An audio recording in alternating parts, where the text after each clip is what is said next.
नमस्कार, मैं हूं ममता चतुर्वेदी। बात देश के प्रधानमंत्री नरेंद्र मोदी के जन्मदिवस का। 17 सितंबर यानी कि प्रधानमंत्री के जन्मदिन का मौका। ऐसे में भारतीय जनता पार्टी ने पीएम के जन्मदिवस को भव्य बनाने की तैयारियां की हुई हैं। सभी सांसद, केंद्रीय मंत्री, कार्यकर्ताओं को यह निर्देश है कि वो अपने क्षेत्र में जाएं और आम जनता के बीच केंद्र सरकार की जो उपलब्धियां हैं, जो काम हैं, उसको जनता तक पहुंचाने का काम करें। और प्रधानमंत्री के जन्मदिवस के मौके पर बातचीत करने के लिए आज हमारे साथ मौजूद हैं भारतीय जनता पार्टी के राष्ट्रीय अध्यक्ष जेपी नड्डा जी। सबसे पहले आपसे मेरा सवाल यही है कि देश के प्रधानमंत्री का जन्मदिवस है, ऐसे में भारतीय जनता पार्टी ने किस तरह से तैयारियां की हैं प्रधानमंत्री के जन्मदिवस को भव्य तरीके से मनाने की? देखिए, हम सब लोग जानते हैं कि प्रधानमंत्री मोदी जी लोक कल्याण, समाज के विकास हो, समाज ताकतवर बने, एम्पावरमेंट हो और देश आगे बढ़े, इसके लिए समर्पित हैं। तो उनके जन्मदिन पर हम किस तरीके से मनाएं? तो हम लोगों ने तय किया कि वह हमेशा अपने लिए कठोर और समाज के लिए हमेशा दयालु होते हुए समाज के विकास के लिए सेवा भाव से काम करते हैं। तो हमने सेवा पखवाड़ा मनाने का तय किया है। और जो प्रिय विषय हैं उनके, स्वच्छता अभियान, पर्यावरण, वृक्षारोपण, प्लास्टिक्स को हटाना, स्वच्छता करना, साथ ही साथ गरीबों की सेवा करना, अनाथालयों में जाकर अनाथ बच्चों की चिंता करना, आंगनबाड़ी में जाकर के छोटे छोटे बच्चों को न्यूट्रिशियस फूड देना, इसी तरीके से हर दृष्टि से अस्पताल में जाकर मरीजों की सेवा करना, रक्तदान शिविर लगा करके रिकॉर्ड मार्जिन में रक्त देना, ये सब समाज के प्रति समर्पण के दृष्टि से प्रतिलक्षित करने वाले भारतीय जनता पार्टी के करोड़ों कार्यकर्ताओं को प्रेरणा देने वाले और उनको प्रेरणा के साथ साथ एक नई दृष्टि और दिशा देने वाले कार्यक्रमों का आयोजन किया गया है। हम जानते हैं कि ये इतनी बड़ी पार्टी है तो सेवा का कार्य 2 दिन में कंप्लीट नहीं हो सकता, इसलिए हमने इसको पखवाड़े के रूप में मनाया है। और हम आगे जानते हैं कि 25 तारीख को दीनदयाल जयंती भी है और उसके बाद फिर 2 तारीख को गांधी जयंती भी है और लाल बहादुर शास्त्री की जयंती भी है। तो इसके साथ भी जोड़ करके हमारे विचारधारा को प्रतिपादित करने वाले अंत्योदय को और हमारे एकात्म मानववाद को दीनदयाल उपाध्याय जी हैं। तो उस दिन गोष्ठियों का आयोजन होना, विचारधारा पर बात करना, प्रधानमंत्री मोदी जी द्वारा सबका साथ, सबका विकास, सबका विश्वास, सबका प्रयास, इसको पूरा करना। और इसके साथ साथ आगे गांधी जयंती आती है तो खादी के लिए जो समर्पण रहा है और खादी भारत की अर्थव्यवस्था में क्या भूमिका अदा कर रही है, इसको उजागर करना, खादी खरीदना, खादी को प्रोपोगेट करना, उसको आगे बढ़ाना, यह भी हमारा लक्ष्य रहा है। तो इस तरीके से हम शास्त्री जी ने जय विज्ञान, जय जवान, जय किसान, जय विज्ञान, जय अनुसंधान की बात आगे चल कर के अटल जी ने की और फिर बाद में प्रधानमंत्री जी ने अनुसंधान की बात की।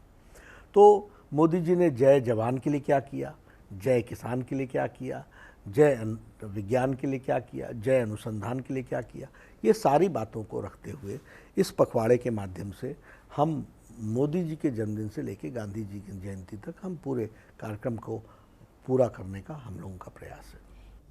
इसके अलावा अगर प्रधानमंत्री के जन्मदिवस की बात करें या फिर प्रधानमंत्री के कार्यशैली की बात करें और उनके संघर्षों की बात करें, प्रधानमंत्री का जो सफर रहा है वो सभी लोग जानते हैं। आपके लिहाज से एक चाय वाले से लेकर देश के प्रधानमंत्री बनने तक के सफर को आप कैसे देखते हैं और साथ ही आपके हिसाब से प्रधानमंत्री नरेंद्र मोदी यूथ आइकॉन कैसे बने?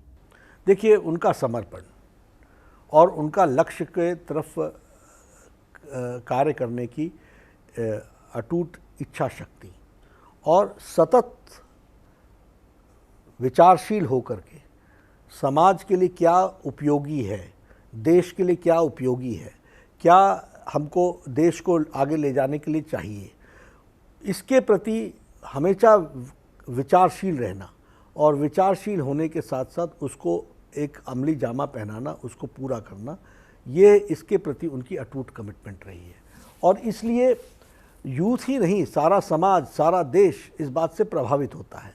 आप देखिए, कोरोना आया, सारे देश कोरोना को कैसे लड़ेंगे इस पर अपना स्ट्रैटेजी नहीं बना पाए, लेकिन प्रधानमंत्री मोदी जी ने कड़े फैसले लिए, कठोर फैसले लिए, बुलंद फैसले लिए और देश की 130 करोड़ जनता को कोरोना से बचाने के लिए सक्षम बनाया और हम जीत कर आए। आज हम और आप जब बैठे हैं, बिना मास्क के बैठे हैं, 217 करोड़ डबल डोज लगाकर, बूस्टर लगा करके बैठे हैं। ये सुरक्षा कवच देने का काम प्रधानमंत्री मोदी जी ने किया है। दुनिया के बाकी देश अब मास्क लगा करके खड़े हो गए, तो ये हमको मालूम है कि हमको इस तरीके से, किस तरीके से हम लोगों ने इसको ताकत देने का प्रधानमंत्री मोदी जी ने इस विषय को की लड़ाई लड़ी। उसी तरीके से अगर हम देखें, अफ़गानिस्तान से लोगों को लाने की बात थी। अगर हम देखें काठमांडू में जब भूकंप आया तो वहाँ राहत पहुँचाने की बात देखें। अगर हम देखें यूक्रेन से बच्चों को लाने की बात देखें, बिना समय गंवाए हुए पूरी ताकत के साथ defence ministry, aviation ministry, external affairs ministry को लगा करके सभी लोगों को सुरक्षित लाने का काम किया। उद्देश्य स्पष्ट था, देश की सेवा करना स्पष्ट था, लक्ष्य की प्राप्ति करने के लिए योजन स्पष्ट था और उसको अक्षरशः इम्प्लीमेंट करना और अंत तक उसको इम्प्लीमेंट करना, ये उनकी खूबी रही है।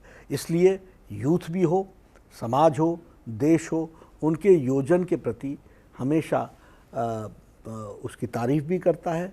और वो यूथ आइकॉन की तरह इसलिए भी देखे जाते हैं क्योंकि युवा क्या चाहता है और युवा को क्या देना है, इसके बारे में भी उनकी एक सतत चिंतन के माध्यम से वह क्रियाशील रहा है। आप भी उन्होंने लाल किले के प्राचीर से देश के युवाओं को यह आह्वान किया, क्योंकि 2047 में जब हम 25 साल पूरा करेंगे तो युवा ही देश की बागडोर संभाल रहा होगा। तो उनको आह्वान क्या करना था? विकसित देश बनाना है। उनको आह्वान क्या करना था? विदेशी विरासत से हमको मुक्त होना है। उनको आह्वान क्या करना था कि अपनी विरासत के प्रति हमको गौरव में रहना है, हमको एकता रखनी है समाज में और हमको कर्तव्य परायण के साथ चलना है। तो यह सोच और इसके प्रति युवा हमेशा प्रेरित होता है।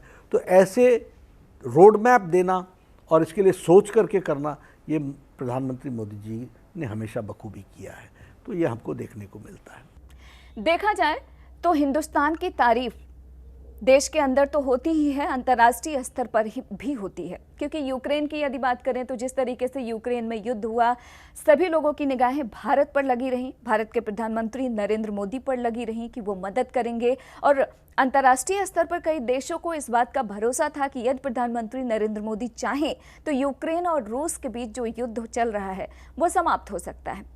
और देखा जाए तो वर्तमान में हिंदुस्तान का जो मान सम्मान है उसमें बहुत ज़्यादा इजाफा हुआ है। जिस तरीके से भारत की उपलब्धियां हैं अंतर्राष्ट्रीय स्तर पर, भारत की जो नीतियां हैं, उसकी क्रेडिट आप किसे देंगे? निश्चित रूप से उन्होंने, प्रधानमंत्री जी ने स्पष्ट रूप में कहा, न आंखें झुका के मिलेंगे, न आंखें उठा के मिलेंगे, आंखों में आंखें डाल के मिलेंगे। इसका मतलब क्या हुआ? हम सबके प्रति सद्भाव रखेंगे, लेकिन भारत के इंटरेस्ट को हमेशा ध्यान में रखेंगे। और यूक्रेन में भी उन्होंने भारत के इंटरेस्ट को हमेशा ध्यान में रखा और भारत के इंटरेस्ट के साथ साथ सबके साथ सद्भाव रहे, इस बात की चिंता की है।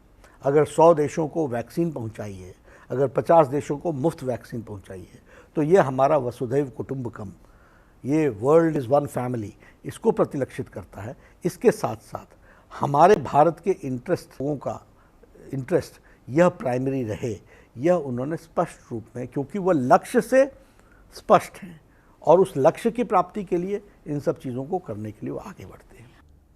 आखिरी सवाल आपसे, राजपथ से लेकर कर्तव्य पथ के सफर को आप कैसे देखते हैं? क्योंकि जिस तरीके से लगातार कई चीज़ों का नाम बदला गया और अब राजपथ का नाम बदला गया और कर्तव्य पथ किया गया, इसको लेकर तमाम राजनीतिक दल लगातार बयान भी दे रहे हैं, आलोचना भी कर रहे हैं, लेकिन आपके हिसाब से राजपथ से लेकर कर्तव्य तक होने का मायने क्या है?